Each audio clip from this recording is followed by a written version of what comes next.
শুভ সন্ধ্যা প্রিয় শিক্ষার্থী, কেমন আছেন সবাই? সবাইকে সান্ধ্য শুভেচ্ছা। এই নাতিশীতোষ্ণ হেমন্তকালের ঢাকায় নাতিশীতোষ্ণ, গ্রামে হয়তো শীত পড়ে গেছে। ঢাকায় এখন গরম নেই, আবার সেই অর্থে শীত পড়েনি, কিন্তু শীতের একটা হালকা আমেজ রয়েছে। এই সুন্দর আবহাওয়ার শুভেচ্ছা জানাচ্ছি সবাইকে, চাকরি প্রত্যাশী ভাই ও বোনেরা এবং বিভিন্ন শ্রেণীর শিক্ষার্থী বন্ধুরা। আমরা আজ যে বিষয়ে আলাপ করব সেটি হচ্ছে উপসর্গ। উপসর্গ সব রকমের পরীক্ষায় কিন্তু এসে থাকে। যে রকমের পরীক্ষায় আপনি বলেন, সেটা শ্রেণী পরীক্ষা থেকে আরম্ভ করে একেবারে বিসিএস পর্যন্ত সব রকমের পরীক্ষায় আমাদের উপসর্গ গুরুত্বপূর্ণ। তো প্রিয় শিক্ষার্থী, এই গুরুত্বপূর্ণ অধ্যায়টি থেকে আজ আমরা যে আলোচনা উপস্থাপন করব তার উদ্দেশ্য যে আপনারা উপসর্গ আজকের ক্লাস থেকে লাইফ টাইমের জন্য, আমি আশা করছি আপনি যতদিন বেঁচে থাকবেন, আপনার বাক শক্তি থাকবে, আপনার মস্তিষ্ক স্বাভাবিক থাকবে, ততদিন আপনি আর উপসর্গ ভুল করবেন না। কিন্তু প্রয়োজন হচ্ছে মনোযোগ দিয়ে আমাদের কথা শোনা, আমাদের সঙ্গে লেগে থাকা, আর ভিডিওটি বেশি বেশি শেয়ার করবেন যাতে অন্যরাও এই সুযোগটি নিতে পারে। মনের মধ্যে যদি হিংসা রাখেন যে কেবল ক্লাসটি আমি করব আর কাউকে করতে দেব না, তাহলে মনের মধ্যে হিংসা থাকলে হার্টের অসুখ হয় এবং আপনি ভালো লেখাপড়া শিখতে পারবেন না। এই জন্য হৃদয়টাকে একটু উদার করতে হবে। উদার করে আমাদের এই লাইভটা শেয়ার করে দেন, তাহলে আপনি বুঝতে পারবেন যে উপসর্গটা কতটা সহজ এবং উপসর্গ কত সহজে মনে রাখা সম্ভব একেবারে চিরকালের জন্য। প্রিয় শিক্ষার্থী, যারা প্রাথমিক শিক্ষক নিয়োগ পরীক্ষার প্রস্তুতি গ্রহণ করছেন, তারা তো সবাই এই সময় ব্যস্ত সময় কাটাচ্ছেন। তাদের জন্য প্রত্যেকটা ইনফরমেশনই গুরুত্বপূর্ণ, কারণ খুব শীঘ্রই পরীক্ষা হবে এবং পরীক্ষায় কিন্তু আপনাকে মোকাবেলা করতে হবে। একটা সুযোগ এসে গেছে ঘরের দরজায়, যদি একবার হাতছাড়া হয়ে যায় তাহলে কিন্তু কপাল চাপড়াতে হবে এবং কপাল দেয়ালে ফাটালেও কিন্তু এই সুযোগ আর হয়তো নাও পেতে পারেন। অনেকের বয়স হয়তো ফুরিয়ে যাবে। যাদের হয়তো বয়স আছে তারা ভাবছেন যে আরো 2-1বার পরীক্ষা দেব, কিন্তু যাদের সেই বয়স নেই, হয়তো এবারই শেষ সুযোগ, তাদের জন্য কিন্তু ডু অর ডাই ম্যাচ, হয় জিতবো না হয় মরবো, মাঝখানে আর কিছু নেই। এই জন্য সবাই প্রস্তুত হন, মনোযোগ দিয়ে ক্লাসে বসেন এবং আমাদের সঙ্গে আপনাদের অভিজ্ঞতা শেয়ার করুন, আপনাদের সমস্যাগুলো শেয়ার করুন, কোন জায়গায় আলোচনাটা আপনাদের জন্য আরো বেশি দরকার, কোন চ্যাপ্টার নিয়ে কথা বললে আপনাদের উপকার হয় এবং কোন কোন বিষয়ে আপনার ভীতি আছে, এই বিষয়গুলো আমাদের সঙ্গে যদি সহভাগ করেন বা শেয়ার করেন, তাহলেই কিন্তু আপনাদেরকে এই বিষয়টি বোঝানো সহজ হবে ইনশাআল্লাহ। তো সবাই জয়েন করুন এবং যারা জয়েন করতে পারে নাই তাদেরকে নক দিয়ে জানিয়ে দেন এবং ভিডিওটি শেয়ার করে দেবেন। প্রিয় শিক্ষার্থী, উপসর্গ এটা কিন্তু 6-7 থেকেই মোটামুটি পড়া আরম্ভ হয়ে যায়। আমরা সেই ছোটবেলা থেকেই পড়ি যে উপসর্গের অর্থবাচকতা নেই, অর্থবোধকতা আছে, আলোচনা করো। তাহলে অর্থবাচকতা নেই, বুঝলাম, অর্থবোধকতা আছে, সেটা আবার কি? এই বিষয়গুলো আজকে ক্লিয়ার হয়ে যাবেন। উপসর্গ কি, কেন, কি কাজ করে, কিভাবে গঠিত হয়, এগুলোও কিন্তু আপনারা জেনে যাবেন। তো আমরা আসি উপসর্গ শব্দ। প্রথমে এই শব্দটি কি করে গঠিত হয়েছে তার আগে আপনারা খাতা কলম নিয়ে বসে পড়ুন, গুরুত্বপূর্ণ কথাগুলো নোট ডাউন করবেন। উপসর্গ শব্দটি এভাবে গঠিত হয়েছে যে এই যে পূর্বক স্ত্রীজ যোগ অ, এই মিলে হয় উপসর্গ। উপপূর্বক স্ত্রীজ যোগ অ, অর্থাৎ এর পূর্বে উপ থাকে আর তারপরে স্ত্রীজ যোগ অ। তো আমরা এখানে যোগ চিহ্ন দিতে পারি, আধুনিক ব্যাকরণে যোগ চিহ্ন দেওয়া হয়। উপপূর্বক স্ত্রীজ যোগ অ, এই মিলে শব্দ হয় উপসর্গ। উপসর্গ বিষয়টা কি? উপসর্গের শাব্দিক অর্থ হলো অতিরিক্ত কথা। লিখে রাখুন, অতিরিক্ত কথা। আপনারা যখন ক্লাসে বসবেন অবশ্যই কাগজ কলম নিয়ে বসবেন। তার কারণ হলো যে পড়া শুধু শুনলে অনেক সময় আমরা ভুলে যাই। যদি আপনি একটু কাগজে লেখেন তাহলে লেখাটা আপনার মনের খাতায় আরো বেশি গেঁথে থাকে। সেই জন্য লেখার চেষ্টা করবেন, লিখলে পড়াটা দ্রুত এবং তাড়াতাড়ি মনে থাকে। প্রিয় শিক্ষার্থী, তাহলে জেনে রাখুন যে উপসর্গ শব্দের উৎপত্তি হলো উপ যোগ সৃ যোগ অ, এই মিলে হয় উপসর্গ। আর উপসর্গের শাব্দিক অর্থ হচ্ছে অতিরিক্ত কথা। যে কোনো চাকরির পরীক্ষায় ধরেন এসে গেল উপসর্গ শব্দের শাব্দিক অর্থ কি, তখন আমরা এটা লিখে দেব যে উপসর্গ শব্দের শাব্দিক অর্থ হলো অতিরিক্ত কথা। উপসর্গ কাকে বলে? উপসর্গ কাকে বলে দেখেন, সেদিকে যাই। তার আগে আমরা আপনাদের উপসর্গ কি এই বিষয়টি বোঝাতে চেষ্টা করি। লক্ষ্য করুন, একটি শব্দ লিখলাম, এর নাম হলো হার। এই হার শব্দ দিয়ে দুই রকমের অর্থ বোঝায়। একটা হলো খেলায় পরাজিত হলে আমরা বলি হেরে গেছি, আমাদের হার হয়েছে, সেই হার। আর একটা হচ্ছে মেয়েরা একটা অলংকার পরে গলায়, সেটাকে বলা হয় হার, গলার হার যেটা। তো এই হারের আগে আমরা লক্ষ্য করুন কিছু শব্দ যুক্ত করতে চাই, কিছু শব্দাংশ। এই যে আমরা লিখলাম আ, তাহলে আ যোগ হার শব্দ এখন কি হয়ে যাবে? নিশ্চয়ই হয়ে যাবে আহার। আহার মানে খাওয়া দাওয়া করা। তারপরে আমরা লাগালাম বি, তাহলে বি যোগ হার শব্দ কিন্তু হয়ে যাবে বিহার। বিহার মানে ভ্রমণ করা, তাই না? তারপরে উপ যদি আমরা যুক্ত করি, এবার হবে উপহার।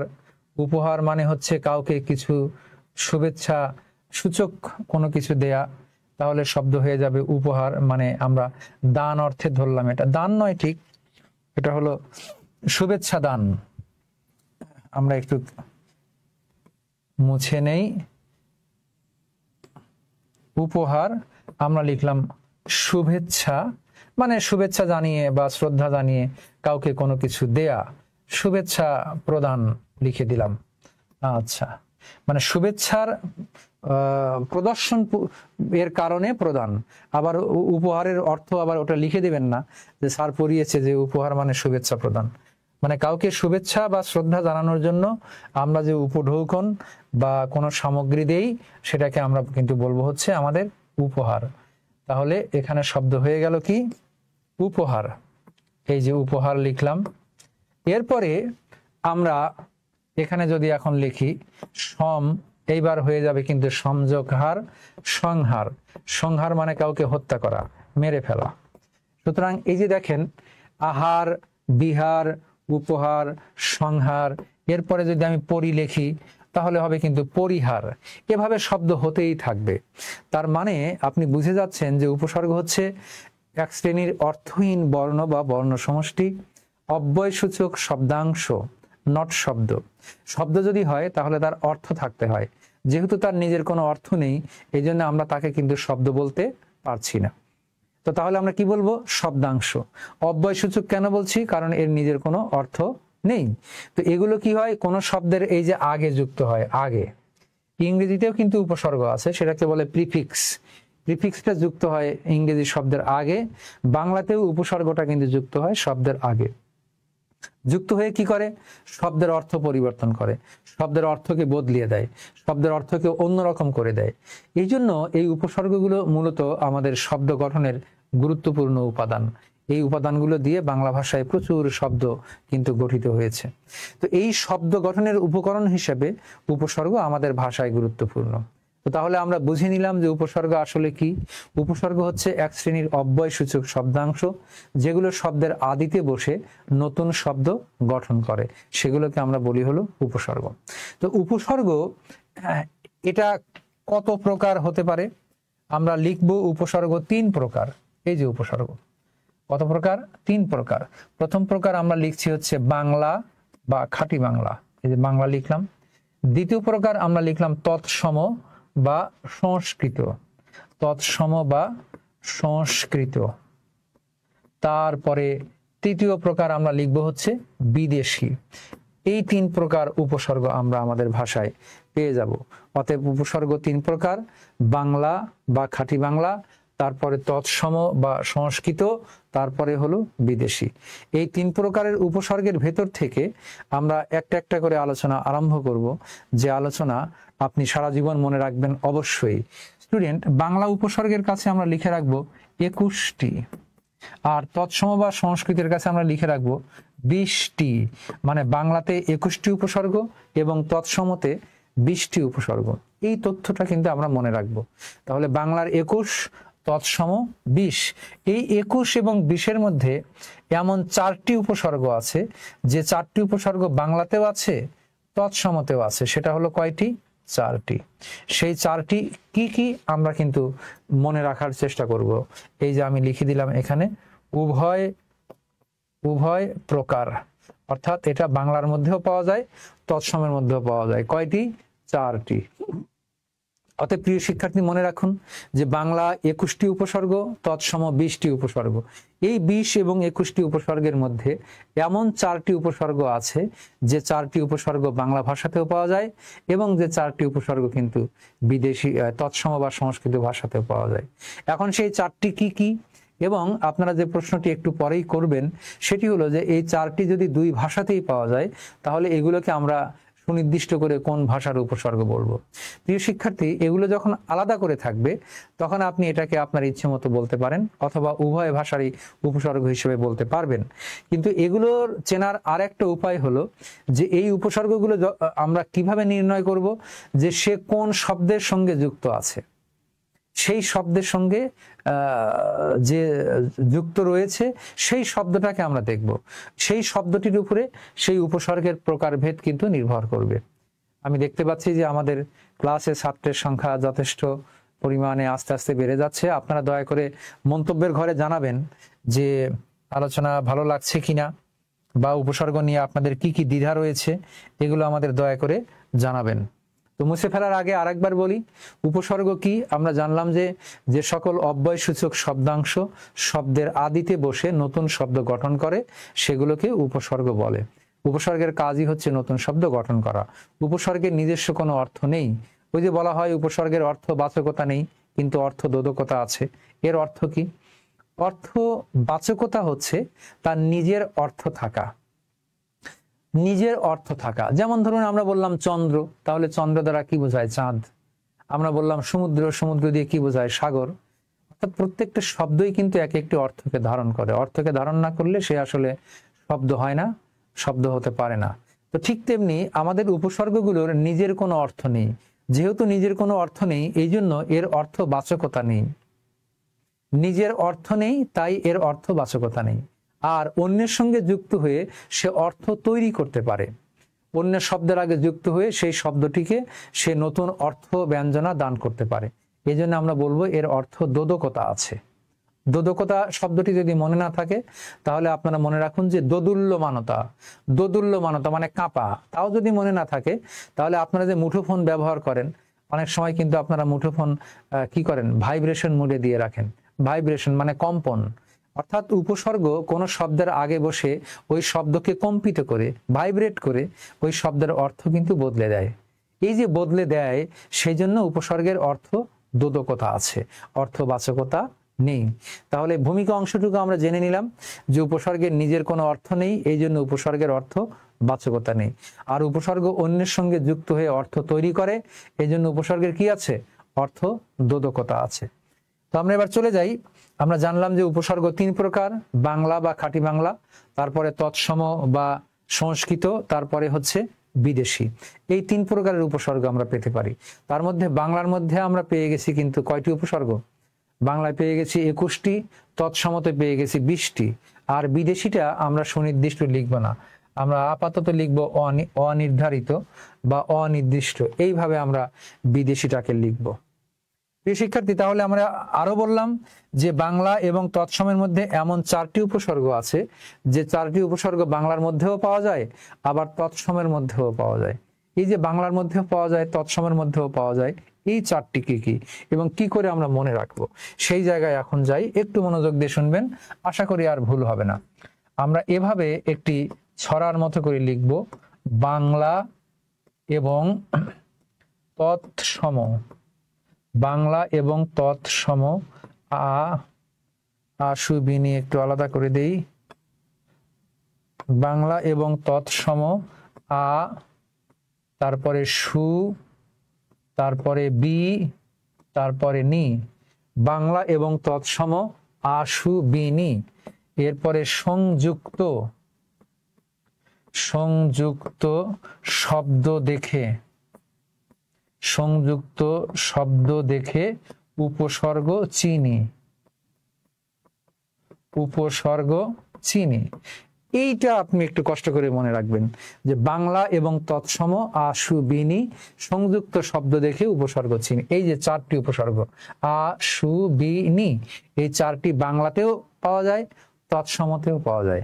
এখন এগুলোকে আমরা বাংলা বলবো নাকি তৎসম বলবো, তার উত্তর কিন্তু এইখানে দেওয়া আছে। সংযুক্ত শব্দ দেখে, এই যে এর সঙ্গে কোন শব্দ যুক্ত হয়, সেই যুক্ত হওয়া শব্দকে দেখে আমরা এই উপসর্গের জাত নির্ণয় করব।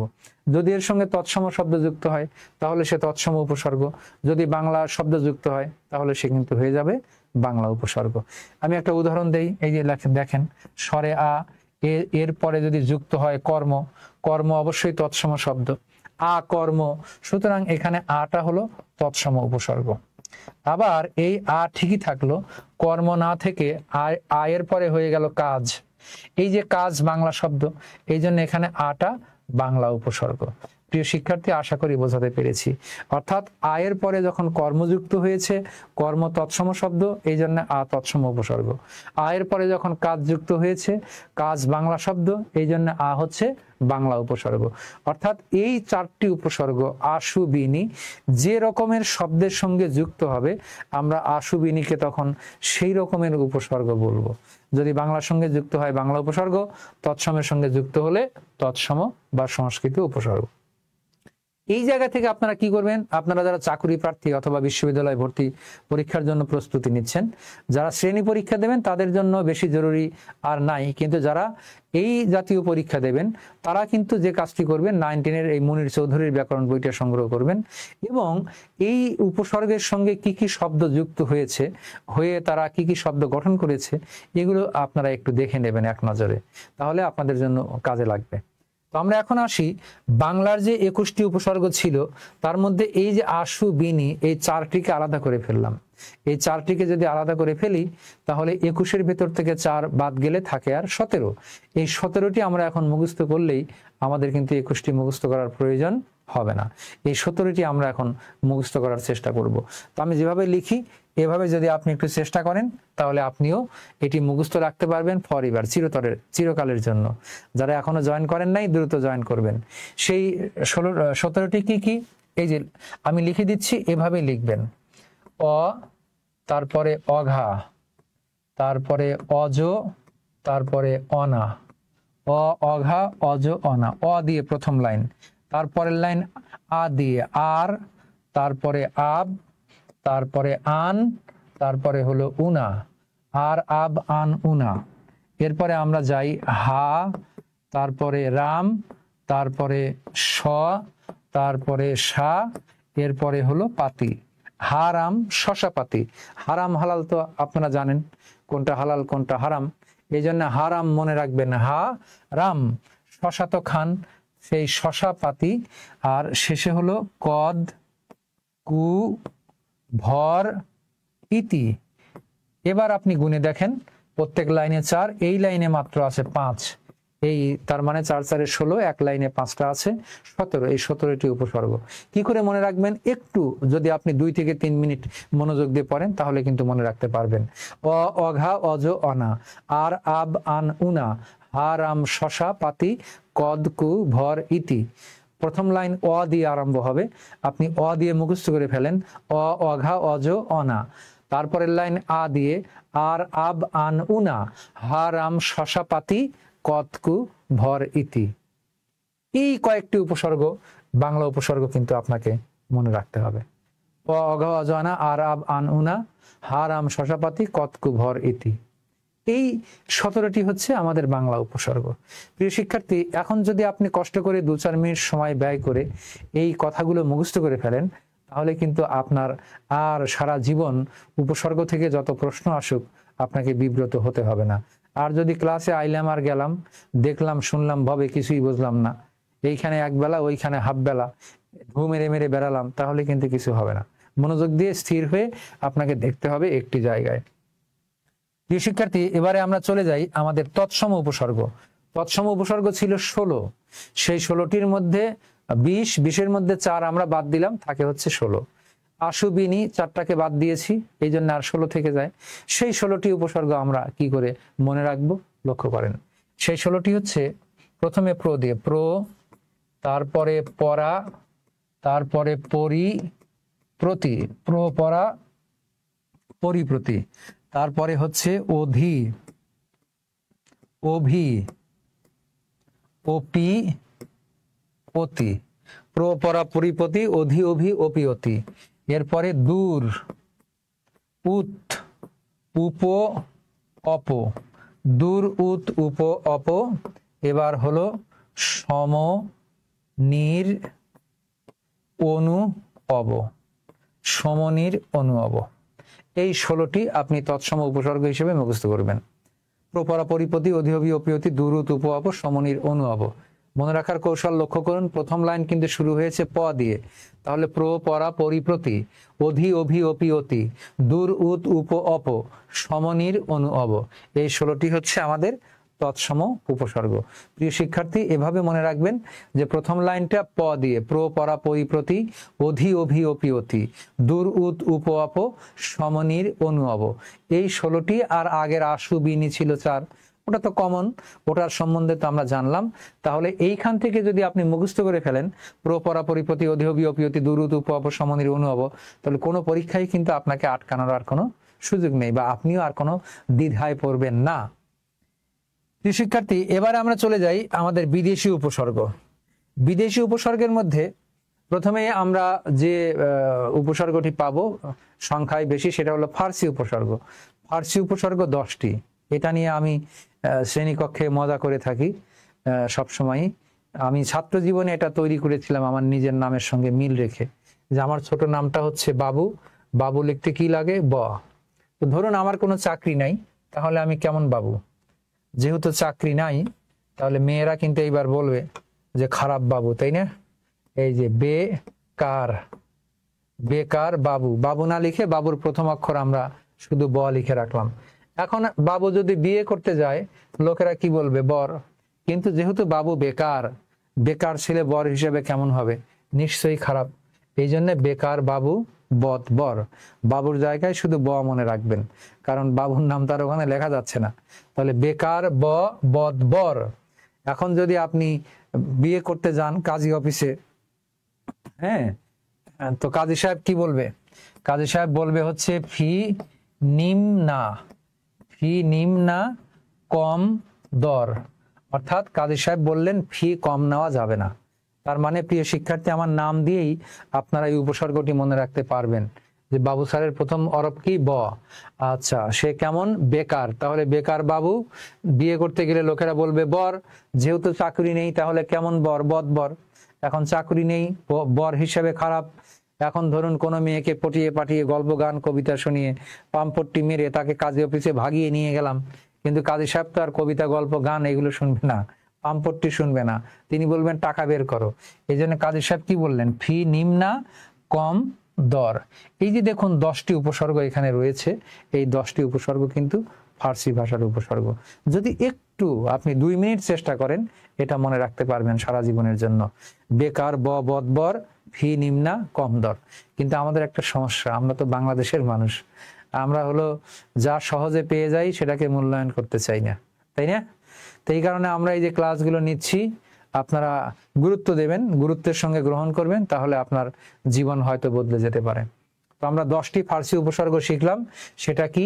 বেকার ব, বদ বর, তারপরে হলো ফি নিম্না কম দর। এই 10টি হচ্ছে আমাদের ফার্সি ভাষার উপসর্গ। এগুলো শব্দের আগে বিভিন্নভাবে যুক্ত হয়ে শব্দ কিন্তু গঠন হয়, যেটা দিয়ে আপনি বলেন না কেন। এই যে বে, বে দিয়ে বেসরকারি, বেঈমান, বেতার, কত শব্দ না আছে। কার দিয়ে কি আছে? কারখানা, কারসাজি, কারসুফি। ব দিয়ে ব কলম, বদ্বীপ। বদ দিয়ে বদমেজাজ, বদবক্ত। তারপরে বর, বর দিয়ে বরখাস্ত, বরবাদ, বরযাত্রা, কত শব্দ হতে পারে। ফি দিয়ে ফি বছর, ফি সপ্তাহ। তারপরে নিম দিয়ে নিমরাজি, তাই না? তারপরে না দিয়ে নালায়েক, নারাজি, নাখারেজ, নাখারেজ অবশ্য হয় না, ওটা লাখারেজ হয়, নারাজি। তারপরে কম দিয়ে কম বক্ত, তারপরে দর দিয়ে দরপতন। এরকম কিন্তু প্রত্যেকটি উপসর্গ দিয়েই আমরা শব্দ গঠন করতে পারি। অতএব আপনারা কষ্ট করে এই 10টি উপসর্গ মনে রাখার চেষ্টা করবেন, খুব সহজে। ফার্সি ভাষার উপসর্গ 10, সেই 10টি বেকার ব, বদ বর, ফি নিম্না কম দর। দর্শক শ্রোতা, আমরা একটু সামনে এগোই তাহলে। তার আগে আবারও মনে করিয়ে দিই আমাদের ফার্সি ভাষার উপসর্গ 10টি। সেটা হচ্ছে বেকার, ব, বদবর, ফি নিম্না, কম দর। আপনারা যারা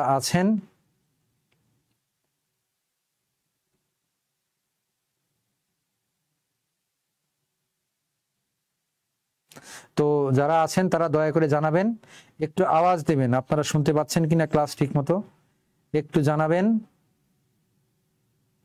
তাহলে আমাদের জন্য কাজটা সহজ হয়। মন্তব্যের ঘর উন্মুক্ত রয়েছে আপনাদের জন্য। মন্তব্যের ঘরে লিখবেন যে ক্লাসটা শোনা যাচ্ছে কিনা বা আরো কি ক্লাস দরকার, ইত্যাদি ইত্যাদি। প্রিয় শিক্ষার্থী, তো আমরা এগিয়ে যাই সামনের দিকে।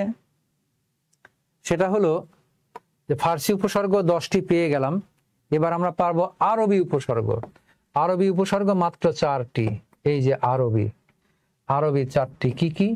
সেটা হচ্ছে আরবি হলো আম, খাস, লাগর। এই যে দেখেন আম,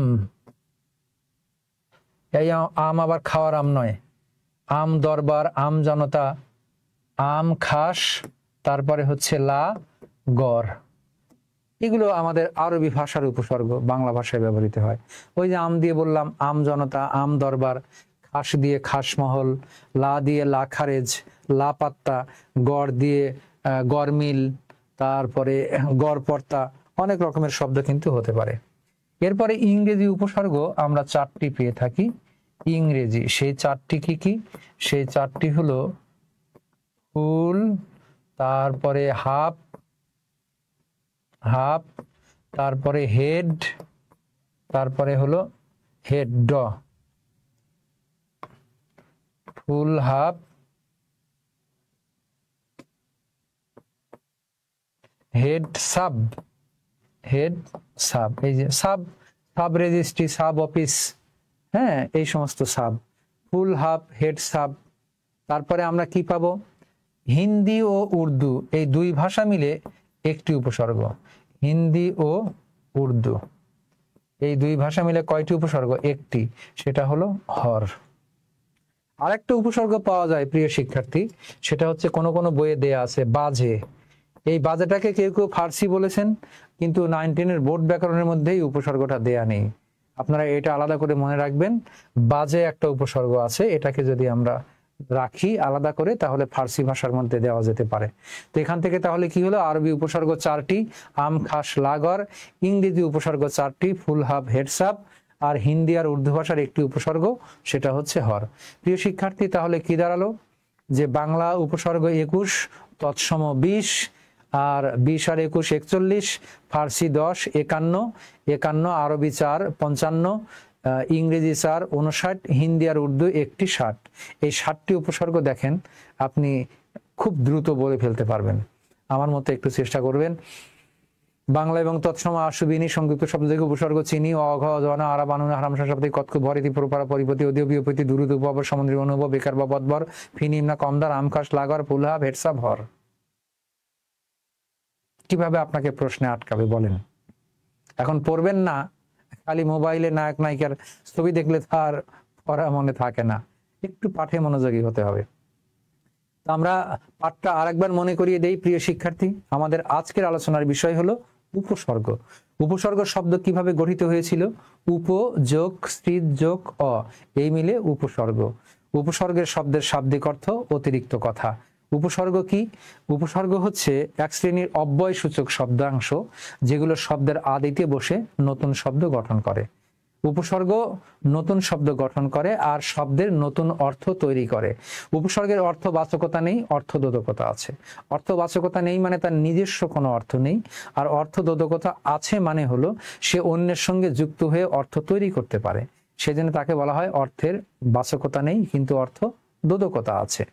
এরপরে আমরা দেখলাম যে উপসর্গ প্রধানত 3 প্রকার: বাংলা, তৎসম এবং বিদেশি। বাংলা 21টি, তৎসম 20টি, আর বিদেশি অনির্ধারিত। তো আমরা বাংলার 21, তৎসমের 20, 41, ফার্সির 10, 51, আরবির 4, 55, ইংরেজির 4, 59, হিন্দি আর উর্দুর একটি উপসর্গ 60। এই 60টি উপসর্গ আমরা কিন্তু কিভাবে সহজে মনে রাখবো। তার মধ্যে আমরা প্রথমেই বলেছিলাম যে এমন 4টি উপসর্গ আছে, যে 4টি উপসর্গ বাংলা ভাষায়ও আছে, আবার তৎসম বা সংস্কৃত ভাষাতেও আছে। সেই 4টি উপসর্গ কি কি? আশু, বিনি। আমরা কি বলেছিলাম? এটা মনে রাখার কৌশল যে এই 4টি উপসর্গকে আমরা বাংলা বলবো নাকি তৎসম বলবো। যদি এই 4টি উপসর্গ বাংলা শব্দের সাথে যুক্ত হয় তাহলে সে বাংলা উপসর্গ, আর যদি তৎসম বা সংস্কৃত উপসর্গের শব্দের সঙ্গে যুক্ত হয় তাহলে সে তৎসম বা সংস্কৃত উপসর্গ। তাহলে এর আমরা কিভাবে মনে রাখবো? আমরা বলেছিলাম যে বাংলা এবং তৎসম আশু বিনি সংযুক্ত শব্দ দেখে উপসর্গ চিনি। বাংলা এবং তৎসম আশু বিনি সংযুক্ত শব্দ দেখে কি উপসর্গ চিনি। এর সাথে কোন শব্দ যুক্ত আছে সেই যুক্ত হওয়া শব্দকে দেখে আমরা কি করব? উপসর্গ চিনব। গেল 4। এই 4টাকে যদি আমরা কমন নিয়ে নেই তাহলে বাংলার 21-এর ভেতরে এখন থাকবে 17। সেই 17টা কি? অ, ঘ, অজনা, আর, আব, আন, উনা, আরাম, শশাপাতি, কতকু, ভরিতি। কৌশলে মনে রাখতে হবে। প্রথমে অ দিয়ে অ, ঘ, অজনা, তারপরে আ দিয়ে আর, আব, আন, উনা, তারপরে হারাম হালাল তো বোঝেন, শশা তো খান, হারাম, শশাপাতি, কতকু, ভরিতি। তৎসম যে 20 ছিল তার মধ্যে 4 বাদ দিলে কত থাকবে এখন? 16। প্র, পরা, পরিপ্রতি, অধি, অভি, অপিয়তি। প্রথম লাইন প দিয়ে প্র, পরা, পরিপ্রতি, পরের লাইন অ দিয়ে অধি, অভি, অপিয়তি, দূর, উত, উপ, অপ, সমনির, অনুভব। ব্যাস। এরপরে ফার্সি উপসর্গ 10টি। ফার্সি কি কি? বেকার, ব, বদবর, ফি, নিম, না, কম দর। আরবি উপসর্গ 4টি, আম, খাস, লাগর। ইংরেজি উপসর্গ 4টি, ফুল, হাব, হেডস আপ। আর হিন্দি আর উর্দুতে একটি উপসর্গ, সেটা হচ্ছে হর। এই মোট 60টি উপসর্গ। আর বাড়তি একটি উপসর্গের কথা বললাম, সেটা হচ্ছে বাজে। এই উপসর্গটিকে আপনারা ফার্সির মধ্যে ফেলতে পারেন বা অন্য কোনো জায়গায় ফেলতে পারেন। সুপ্রিয় দর্শক শ্রোতা, আশা করি আপনারা বুঝতে পেরেছেন আমাদের ক্লাস আপনাদের ভালো লাগছে কিনা, বা আরো কি কি আলোচনা প্রয়োজন। আপনাদের কোনো প্রশ্ন এত সংক্রান্ত, দয়া করে মন্তব্যের ঘর ব্যবহার করবেন। আপনাদের জন্য মন্তব্যের ঘর উন্মুক্ত রয়েছে। আপনাদের নিজস্ব মতামত, সুচিন্তিত মতামত সেখানে ব্যক্ত করতে পারবেন। বরাবরই আমাদের সঙ্গেই থাকবেন। রূপান্তর একটি মহৎ উদ্দেশ্য নিয়ে আপনাদের সাথে রয়েছে এবং আগামীতেও থাকবে। সবাই ভালো থাকুন, সুন্দর থাকুন। আজকের মতো শুভ বিদায়।